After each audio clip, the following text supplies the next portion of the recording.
जब सामंतवादी भेदभाव छुआछूत चरम पर था, तब एक ऐसे मसीहा का जन्म हुआ जो भारत के उन करोड़ों बेबस लाचार मजदूर की आवाज बने और उन्होंने हजारों साल की बेड़ियां तोड़ दी।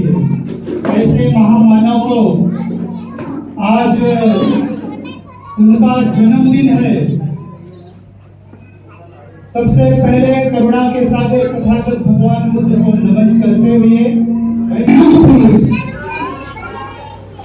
भारत के करोड़ों हार्दिक बधाई और शुभकामनाएं देता हूं।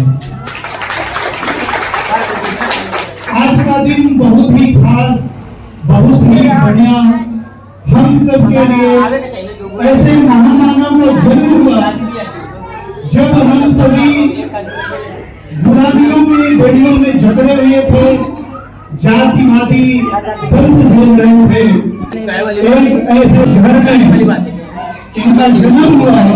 हम उस माता और पिता को सलाम करता हूँ कि ऐसे महामानव, ऐसे योद्धा का जन्म दिया कि हमारे करोड़ों लोगों को गुलामी की बेड़ियां तोड़े और समाज को एक समरसता का रास्ता दिखाए।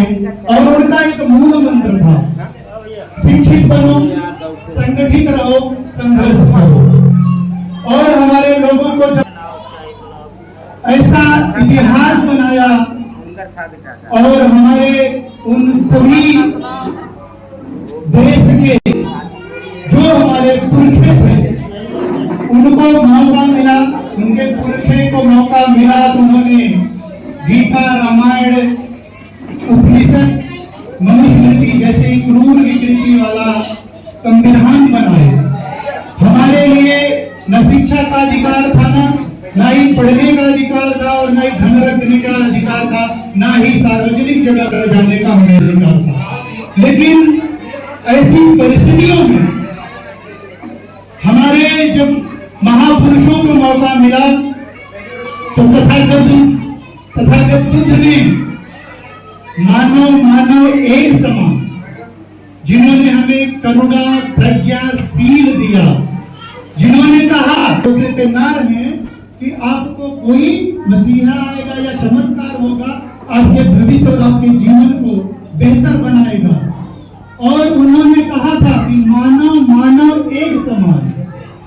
और उन्होंने जो हमें पंचशील दिया, उनका जो उपदेश थे, आज विश्व में 16 देश है बौद्धिस्ट कंट्री, 16 देश उन्हें मानता है। लेकिन जो हमारे जिनमें हम लोग पहले थे उनका खाली भारत में ही रह गया, जिनका आप सभी जानते हैं 35,000 या 35 करोड़ देवी देवता थे। वो कहीं बाहर नहीं गए, खाली इंडिया में रह गए, न पाकिस्तान गए, न भूटान गए, न नेपाल गए, न जर्मनी गए, सिर्फ यही रह गए। और जब हमारे देश के प्रधानमंत्री विदेश जाते हैं तो वो कहते हैं कि हम बुद्ध की धरती से आए। वो ये नहीं कहते कि हम अपने भगवान का नाम किसी का नहीं लेते, जिसे अपना वो आदर्श मानते हैं। सबसे बड़ी बात यह है कि तथागत बुद्ध का विचारधारा पूरा विश्व मानता है और पूरे विश्व में इनकी ख्याति है, हर लोग इनको पहचानते हैं। और इनका वर्ल्ड रिकॉर्ड है, सबसे ज्यादा अगर किसी की मूर्ति पूरे विश्व में लगी है तो तथागत बुद्ध की है। और दूसरे नंबर पे अगर बाबा साहब एक ऐसे महामानव हैं जिनका जीवन संघर्ष भरा रहा। बचपन में जब पढ़ने गए और टीचर ने इनसे पूछा कि तुम्हारी जाति क्या है, जब जाति सुनकर उनके साथ भेदभाव किया और क्लास के बाहर उनको पढ़ने के लिए मजबूर किए, बैठाए और बच्चों के सामने उनको बेइज्जत किए, उनके मनोबल को गिराए, उस छोटे से नन्हे से बालक ने जब घर लौटा अपनी माँ से सवाल किए बाबा साहब, क्यों माँ मुझे स्कूल में जब मैं गया तो टीचर ने मुझे बाहर पढ़ने के लिए बिठा दिया, मेरे साथ भेदभाव किया, मेरी इंसल्ट किया। माँ ने कहा बेटा हम उनकी छोटी जाति में आते हैं, इसलिए तो बोले कि कहाँ लिखा है कि हम छोटी जाति में आते हैं। बोले कि बेटा किसी किताब में लिखा है। बोले कि किताब में तो गलत भी लिखा हो सकता है माँ, अगर मुझे मौका मिलेगा तो मैं ऐसी किताब को बदल दूंगा और ऐसी किताब लिखूंगा कि जो इंसान बराबर होंगे, कोई छोटा नहीं होगा, कोई बड़ा नहीं होगा, सब इंसान बराबर होंगे। वो हमारे महामानव डॉक्टर बाबा साहब बी आर अम्बेडकर साहब है, जिनकी प्रेरणा से आज हम सब यहाँ बोल ले रहे हैं, अच्छे कपड़े पहन रहे हैं, अच्छी नौकरियां कर रहे हैं। आज इनकी वजह से हमारे जो पूर्वज थे, करोड़ों साल की बेड़ियां गुलामी की तोड़े इन्होंने, और हमारे हाथों में कलम और किताब दी। और उन्होंने कहा था कि शिक्षित, पहला उनका वर्ड है शिक्षित बनो, क्योंकि उनको शिक्षा का महत्व पता था। और जब उनको मौका मिला तो उन्होंने दुनिया में जाकर के, विदेशों में जाकर पढ़ाई किए, 4 PhD किए, 9 भाषाओं के ज्ञाता थे, 32 डिग्रियां हासिल किए। ऐसे हमारे महामानव थे और दुनिया के नंबर 1, उस समय दुनिया के नंबर 1 विद्वानों में से एक बाबा साहब थे। इनकी उपलब्धि, इनकी ख्याति, इसीलिए कोलंबिया यूनिवर्सिटी में इनकी मूर्ति बनाई गई है और लिखा गया है सिंबल ऑफ नॉलेज, मतलब ज्ञान के सागर है। और किसी को लिखा गया नहीं लिखा गया।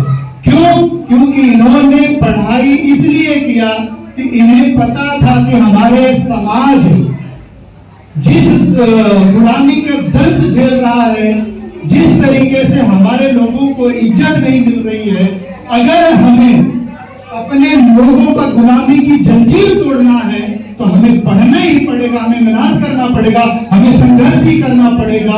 इसीलिए बाबा साहब बिना रुके, बिना थके इन्होंने दिन रात पढ़ाई की। और एक मैं आपको घटना बता दूं, जब लाइब्रेरी में रात में पढ़ रहे थे, इनका एक मित्र आया विदेशी, बोला डॉक्टर साहब आप सोए नहीं? उन्होंने बहुत सुंदर सा जवाब दिया कि मेरा समाज सो रहा है, इसलिए मुझे जागना पड़ रहा है। जिस दिन मेरा समाज जाग जाएगा, अपने अधिकार के बारे में जागरूक हो जाएगा और अपने अधिकार को छीनने के लिए खड़ा हो जाएगा और अपने ताकत को पहचान लेगा, और जब हमें हमारे लोग इस देश में 90% हैं, अगर वो एक हो जाएंगे, उस दिन मुझे चैन आएगा।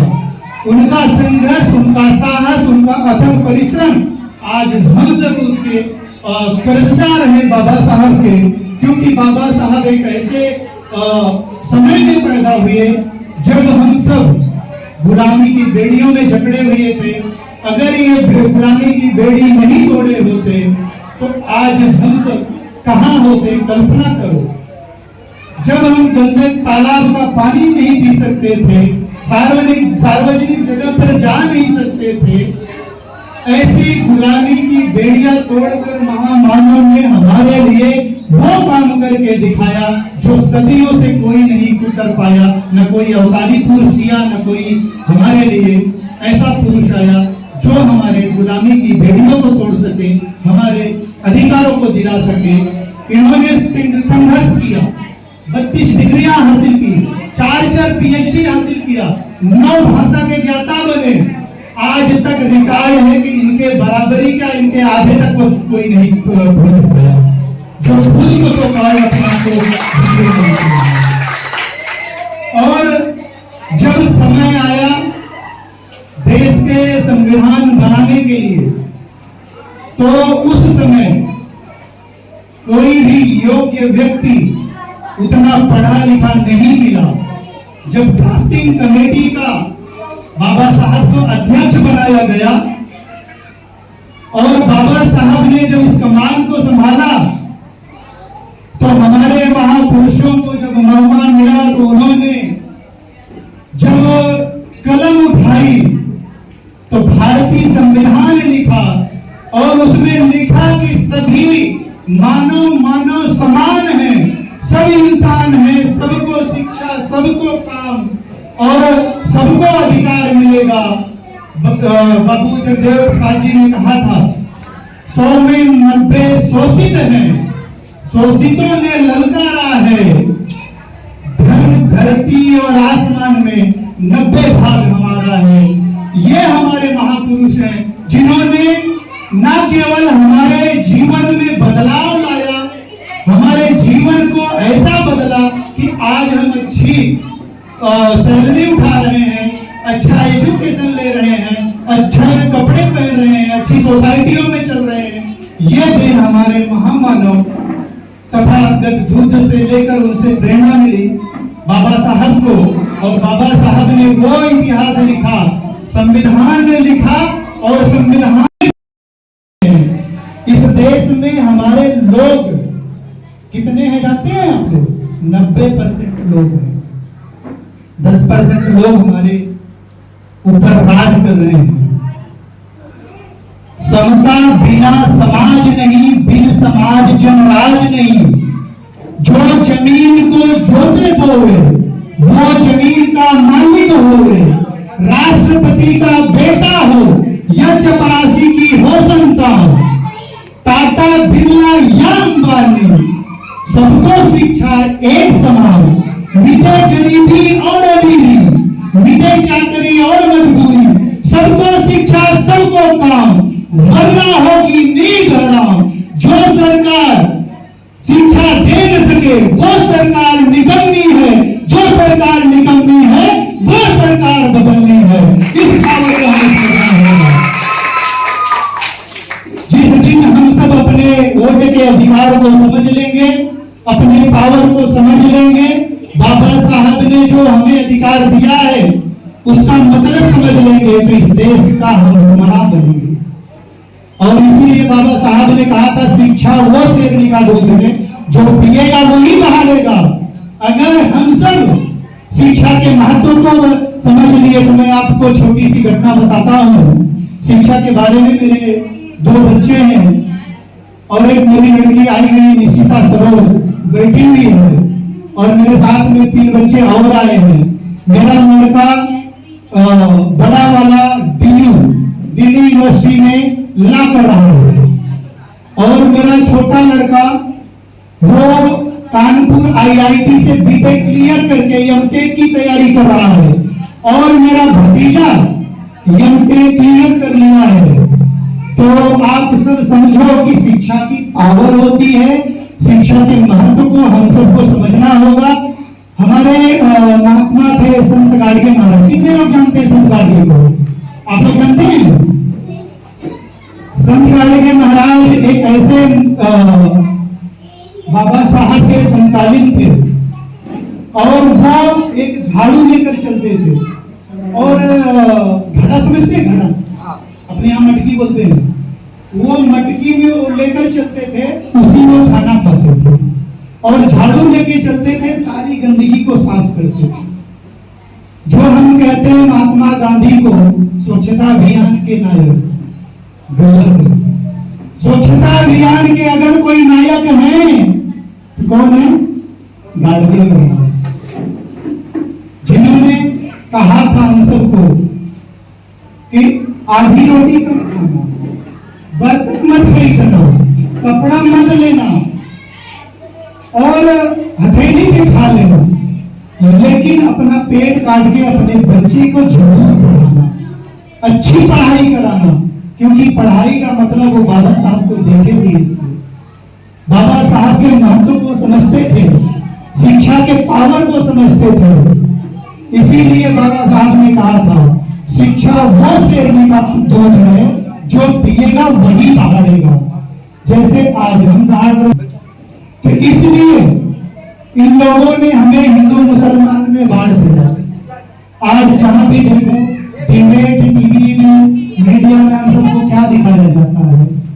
हिंदू धरती को, चांद सितारों का क्या होगा, नदियों के कुछ नाम लिखे, बहती धारों का क्या होगा, शिव की गंगा भी पानी है, आगे जंगम भी पानी शराबी भी है, पंडित भी है, पानी का मजा क्या होगा?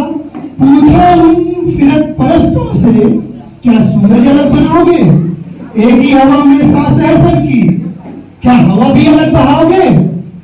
नस्लों का जो करे बंटवारा रबर कान का ढोंगी है, क्या खुदा ने मंजिल तोड़ी है या राम ने मस्जिद तोड़ी है?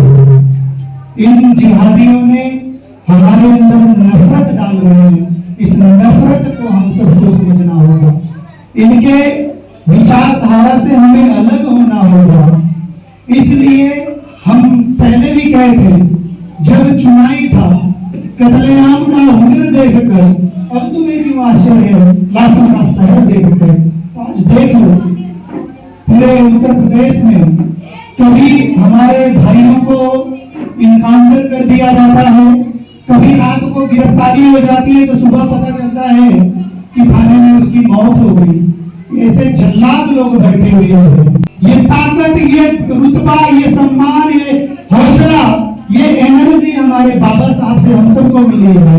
तो इस एनर्जी, इस पावर, इस शक्ति को हमें समझना पड़ेगा। इसलिए इल्म की तासीर जो गुरूर में बदली, देश की गुरूर सियासत महज दस्तूर में बदली, सत्ता सियासत महज दस्तूर की निकली। इस हुक्मरान को हम कहेंगे कि बड़ा बेनूर और बेऔलाद हो। क्यों? क्योंकि जो बैठे हुए योगी जी हैं उनके कोई है क्या? मोदी जी के कोई है? तो हमारे परिवार के लोगों के दुख दर्द को, उनकी गरीबी को, युवा बच्चे जो छात्र हैं वो आत्महत्या करने के लिए मजबूर हो गए हैं। आंकड़ा अगर हम देखते हैं तो भारत में विश्व नंबर टॉप पे आता है। हमारे देश के युवा आत्महत्या कर रहे हैं, उनको नौकरियां नहीं मिल रही हैं, बेरोजगार हैं। पहलवान बेटी दिल्ली में आमरण अनशन की, वो उनको अधिकार नहीं मिला। किसान लोगों ने आंदोलन किया, उनका अधिकार नहीं मिला।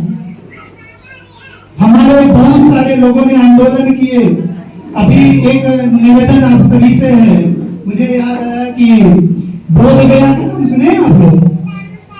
गया में, बिहार में आता है बोधगया, वहां आमरण अनशन हो रहा है।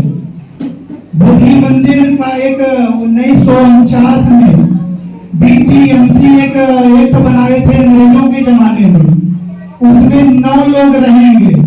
9 लोग में कौन कौन लोग हैं? 4 हिंदू, 4 बौद्ध, 1 कलेक्टर। आप ये बताइए, मस्जिद में कौन रहता है? मुसलमान। चर्च में कौन रहते हैं? पादरी। और गुरुद्वारे में कौन रहते हैं? सिख रहते हैं। हिंदू मंदिर में कौन रहते हैं? हिंदू। तो बौद्ध मंदिर में हिंदू क्या कर रहे हैं? उन्हें हटना चाहिए कि नहीं हटना चाहिए? आप सब बताइए, हटना चाहिए? से बोलो, हटना चाहिए नहीं हटना चाहिए? बोलो हाँ, हटना चाहिए, बोलो ना। अरे धक्का से बोलो भाई। महाबोधि विहार हिंदुओं से खाली होना चाहिए कि नहीं होना चाहिए? बीपीएमसी एक्ट हटना चाहिए कि नहीं हटना चाहिए? तो हम सबको आवाज उठाना है। अगर आप लोग फेसबुक यूज करते हो तो आज से ही ट्रेंड चलाओ, बोधि महाविहार बौद्धिस्टों का है, उनका बौद्ध विहार खाली करो और आप अपने मंदिर को लो। हमारे लोगों का, विश्व के पर्यटक वहां आते हैं क्योंकि वही हमारा तथागत बुद्ध को ज्ञान वहां प्राप्त हुआ और वो बुद्धिस्ट का महाविहार है और विश्व में उनकी जो छवि है बोधि विहार का बहुत ही आदर्श मानते हैं। विश्व के पर्यटक वहां आते हैं, लेकिन वहां के पंडित पुरोहितों ने क्या दिखाते हैं? अरे ये शंकर भगवान है, ये देवी है। अरे वो उनको देखने नहीं आ रहे हैं तथागत बुद्ध के बारे में, क्योंकि उन्हें पता है इतिहास, वो महामानव के तथागत के बारे में जानते हैं, इसलिए वो उनको देखने के लिए आते, उनके दर्शन के लिए आते हैं। इसलिए बीपी एक्ट खत्म होना चाहिए और जैसे मस्जिद में मुस्लिम को अधिकार है, सिख को गुरुद्वारे में अधिकार है, चर्च में पादरी का अधिकार है, वैसे हिंदू को मंदिर में अधिकार है, तो बुद्धिस्टों को बुद्ध विहार में अधिकार है। तुरंत खाली करो। हम आज बाबा साहब के जन्मदिन पे हम सब ये प्रण लेते हैं, जब तक महाबोधि विहार को मुक्त नहीं करा लेंगे तब तक हम आंदोलन से पीछे नहीं हटेंगे। ये हम सब आज यहाँ से प्रण और कसम लेते हैं।